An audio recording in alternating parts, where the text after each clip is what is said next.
Ever wondered how to make your Steam profile stand out and showcase your creativity? Today, I'm going to show you a simple, step-by-step guide to creating Steam profile artwork that really pops. By the end of this video, you'll know exactly how to upload and customize artwork that reflects your style. First things first, open your Steam app. If you're not signed in, click the login button and enter your account name and password carefully. One typo, and you'll be stuck at the login screen. Once you're in, you'll land on your Steam homepage, the hub for all your gaming updates, recommendations, and news. Next, navigate to your profile by clicking your profile name at the top of the page, then select View My Profile.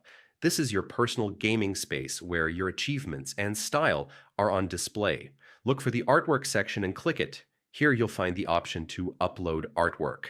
When the upload window opens, choose Not Game Specific if your artwork isn't tied to any particular game. This gives you complete freedom to showcase anything you like. Give your piece a catchy title. It could be funny, creative, or descriptive to grab attention.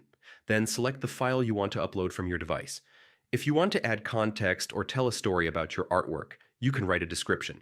This is a great way to share what inspired your creation or any extra details viewers might enjoy. Then decide on the visibility setting. Make it public, visible to friends, or just for yourself. This ensures you control who gets to see your masterpiece. Before you finish, click on Rights and Ownership to review and agree to the terms. Once everything looks good, hit save and continue. And just like that, your artwork is live on your Steam profile. It's a simple, effective way to personalize your profile and let your creativity shine. Now, your Steam profile isn't just another page, it's a reflection of you and your gaming personality. So go ahead, experiment, and make it truly yours. Thanks for watching, and happy gaming.